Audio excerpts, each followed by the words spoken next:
Hello दोस्तों, welcome back to my channel craze for study. दोस्तों, आज के वीडियो में हम पढ़ने वाले हैं क्लास 6 का हिंदी लेसन 11 हम पढ़ रहे थे। इस चैप्टर का नाम है सरजू भैया। इस चैप्टर का मैंने फर्स्ट पार्ट अपलोड कर दिया है, उसका वीडियो आपको प्लेलिस्ट में मिल जाएगा या फिर आपको डिस्क्रिप्शन बॉक्स में भी पार्ट 1 का वीडियो मिल जाएगा। पिछले वीडियो में हमने इस चैप्टर को पढ़ लिया था। आज के वीडियो में हम इस चैप्टर में दिए गए सभी क्वेश्चन को सॉल्व करेंगे। तो चलिए हम स्टार्ट करते हैं। पहला क्वेश्चन है, सरजू भैया को जिंदा दिल क्यों कहा गया है। ये क्वेश्चन पार्ट से है, तो पहले हम इस क्वेश्चन को सॉल्व करेंगे, देन हम बाकी के क्वेश्चन को सॉल्व करेंगे। क्वेश्चन था हमारा, सरजू भैया को जिंदा दिल क्यों कहा गया है। आंसर होगा, सरजू भैया को जिंदा दिल इसलिए कहा गया है क्योंकि वे दुबले पतले गरीब होते हुए भी मिलनसार, मजाकिया, हंसोर, दयालु और परोपकार करने के लिए हमेशा तैयार रहते थे। दूसरा क्वेश्चन है, लेन देन के व्यवसाय में सरजू भैया क्यों सफल नहीं हो सकते थे। इसका आंसर होगा, लेन देन के व्यवसाय में सरजू भैया इसलिए सफल नहीं हो सकते थे क्योंकि उनमें इतना करुणा दया था कि रुपया देने वाला जब उनके सामने आंसू बहाने लगता तो दयावश उससे मूलधन भी नहीं मांगते थे। इसलिए ऐसा व्यक्ति लेन देन के व्यवसाय में कभी सफल नहीं होता। मतलब कि जो व्यक्ति सरजू भैया से रुपया लेता था, अगर वो व्यक्ति सरजू भैया के सामने आंसू बहा देता था कि हम आपको रुपया नहीं दे सकते, मेरे साथ कुछ प्रॉब्लम है, या फिर कुछ भी बहाना भी बना देते थे, तो सरजू भैया रुपया नहीं लेते थे उससे। तो ऐसे व्यक्ति जो है लेन देन का व्यवसाय नहीं कर सकते। तीसरा क्वेश्चन है, चतुर, फुर्तीले और कामकाजू होते हुए भी सरजू भैया सुखी संपन्न क्यों नहीं रह सके। इसका आंसर हो जाएगा, सरजू भैया चतुर, फुर्तीले और कामकाजू होते हुए भी सुखी संपन्न नहीं रह सके क्योंकि सरजू भैया को दूसरे के काम से फुर्सत ही नहीं मिलती थी। किसी के घर में कोई बीमार पड़ता था तो वैद्य या डॉक्टर को बुलाने का काम सरजू भैया करते थे। किसी को बाजार से सौदा लाना होता था तो सरजू भैया ही लाते। भला ऐसा लोग कैसे सुखी संपन्न होगा जिनका जीवन परोपकार में ही बीतता हो। उनको कभी अपने लिए फुर्सत ही नहीं मिलती थी। उनको अपने काम काज के लिए और अपनी सेहत के लिए भी फुर्सत नहीं मिलती थी। वे सिर्फ दूसरों का ही काम करने में लगे रहते थे। चौथा क्वेश्चन है, सरजू भैया ने सादे कागज पर अंगूठे का निशान क्यों बनाया। इसका आंसर हो जाएगा, सरजू भैया सूदखोर महाजन के कहने पर सादे कागज पर अंगूठे का निशान इसलिए बना दिया क्योंकि वे रुपया गांठ में बांध चुके थे।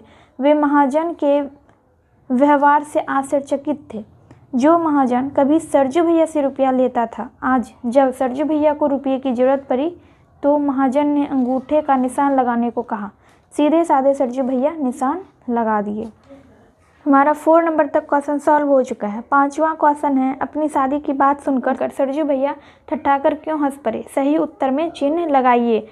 पहला ऑप्शन है, यह समझकर कि लोग उनसे हंसी कर रहे हैं। दूसरा ऑप्शन है, सरजू भैया स्वयं हंसी कर रहे थे। तीसरा है, दूसरी शादी की संभावना पर वह बहुत प्रसन्न हो उठे थे। चौथा है, वह हंसकर बात टालना चाहते थे।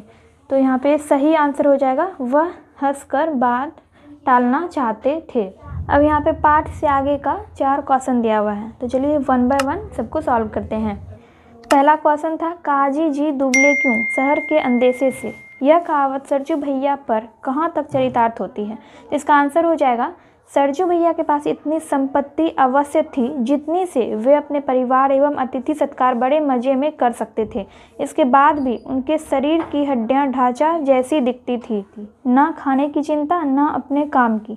दिन भर परोपकार में व्यस्त होने के कारण ही अपना शरीर तो सुखा, साथ साथ अपनी संपत्ति की भी खूब हानि की। इसलिए काजी जी दुबले क्यों, शहर के अंदेशे से, यह कहावत उन पर चरितार्थ की।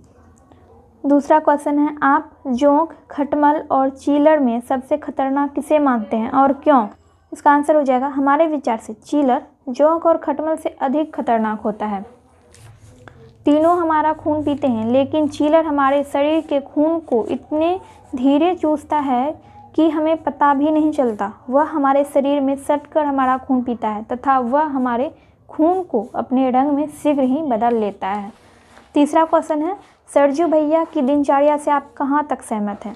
इसका आंसर हो जाएगा, सरजू भैया की दिनचर्या से हम बिल्कुल सहमत नहीं हैं। उनका कोई दिनचर्या ही नहीं है। दिन रात जो दूसरे के कामकाज में व्यस्त रहकर खुद को सुखा ले और अपनी संपत्ति को भी हानि पहुंचा दे, ऐसे व्यक्ति की दिनचर्या से कभी व्यक्ति सहमत नहीं हो सकता। सरजू भैया की कोई दिनचर्या ही नहीं थी। उनको ना अपने सेहत का ख्याल था और ना ही अपने कामकाज का। वो सिर्फ दूसरों के काम में ही दिन भर व्यस्त रहते थे। चौथा क्वेश्चन है, सरजू भैया के सेवा सदन का दरवाज़ा हमेशा खुला रहता है, इस कथन से क्या तात्पर्य है? इसका आंसर हो जाएगा, सरजू भैया के सेवा सदन का दरवाज़ा हमेशा खुला रहने का आशय यानी कि मतलब है कि जब भी चाहे, दिन हो या रात, सर्दी हो या बरसात या चिलचिलाती धूप, जिसने जो भी कहा करने को तुरंत तैयार। गांव वालों के लिए डॉक्टर बुलाना, बाजार से किसी का सामान लाना, किसी व्यक्ति का दूसरे गांव से समाचार लाना, सब काम बिना खाए पिए हमेशा करते रहते थे, अर्थात दूसरों की सेवा करने के लिए हमेशा तैयार रहते थे। तो इसलिए कहा गया है कि सरजू भैया के सेवा सदन का दरवाज़ा हमेशा खुला रहता था। तो हमारा 4 नंबर तक क्वेश्चन सॉल्व हो चुका है। अब हम आगे का क्वेश्चन देखते हैं। व्याकरण से रिलेटेड क्वेश्चन है। यदि आपको वाक्य में प्रयुक्त विशेषणों को पहचानने में कठिनाई होती है तो याद रखिए, यानी कि विशेषण को पहचानने का आसान सा नियम दिया गया है। कैसा, कैसी, कितने आदि प्रश्नों से जो उत्तर मिलते हैं वे विशेषण होते हैं। जैसे तो यहाँ पे कुछ एग्जाम्पल देके समझाया गया है, जैसे कि बेर कैसा है, पक्का, खट्टा, मीठा, बड़ा, छोटा इत्यादि। यहाँ पे किसी में टिक नहीं लगाना है, ठीक है, यहाँ पे टिक नहीं लगाना है। ये तो बस ऐसे ही समझाया गया है कि बेर कैसा है, तो बेर पक्का भी हो सकता है, खट्टा, मीठा, बड़ा, छोटा, किसी भी तरह का हो सकता है। अगर इनमें से कुछ भी ऐसा है बेर के बारे में लिखा हुआ है तो वो उसका विशेषण है, ठीक है। तो इसमें टिक करने के लिए नहीं बोला गया है, ये सिर्फ समझाने के लिए बताया गया है। लीची कैसी है, बड़ी, मीठी, रसीली इत्यादि। उसने कितने आम खाए, 1, 2, 10, 20 इत्यादि। तुमने कितना दूध लिया, 1 गिलास, आधा लीटर इत्यादि। तो ये जो है यहाँ पे सिर्फ समझाने के लिए बताया गया है, इसमें टिक नहीं करना है। उपयुक्त नियमों को ध्यान में रखकर सरजू भैया नामक पाठ से 10 विशेषण चुनिए। तो यहाँ पे विशेषणों को पहचानने का नियम बता दिया गया है। अब ये बोल रहा है कि इस पाठ में जो विशेषण है उसको चुनकर लिखना है। तो चलिए हम देखते हैं कि इस पाठ में कौन कौन से विशेषण दिए गए हैं। छोटा सा आंगन, सौभाग्यशाली मालिक, प्रथम संतान, बड़े भाई, छोटा भाई, दुबले आदमी, बड़ी बड़ी बाहें, नाक खड़ी, भौवें सगन, मनहूस आदमी। तो ये सारा जो है विशेषण है जो इस पाठ में दिया गया है। दूसरा क्वेश्चन था, सरजू भैया के सुधुआपन के कारण ठगे जाने की कहानी उत्तम पुरुष में लिखिए। सुधुआपन मतलब क्या है? सुधुआपन मतलब सीधे साधे, मतलब सरजू भैया जो है बहुत सीधे साधे व्यक्ति थे, तो उसी के कारण उनको महाजन ने ठग लिया था, तो उसी की कहानी उत्तम पुरुष में लिखना है। तो इसका आंसर हमने लेखक के भाषा में ही लिखा है।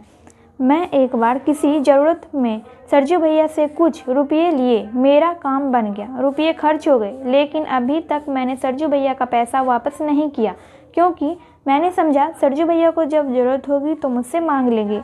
लेकिन उन्होंने ना कभी मांगा, ना कभी मैंने उनका रुपया लौटाने का प्रयास किया, जबकि वे दूसरे से सूद पर रुपये लेते थे, लेकिन हमसे कभी नहीं मांगा। मुझसे ही नहीं, गांव के किसी व्यक्ति से पैसा मांगना उनके नियम के खिलाफ लगता था, जिसके कारण उनके पिताजी के समय में चलता हुआ लेन देन बंद हो गया। सो फ्रेंड्स, क्लास 6 हिंदी का लेसन 11 यहाँ पे कंप्लीट होता है एंड हम नेक्स्ट वीडियो में नेक्स्ट चैप्टर पढ़ेंगे। वीडियो हेल्पफुल लगी हो तो वीडियो को लाइक कर दीजिएगा। चैनल पे पहली बार आए हैं तो चैनल को सब्सक्राइब करना मत भूलिएगा और बेल आइकन को भी प्रेस कर दीजिएगा, ताकि मैं जब भी वीडियो अपलोड करूं तो उसका नोटिफिकेशन आपको मिल सके। तो चलिए मैं मिलती हूं आपसे नेक्स्ट वीडियो में।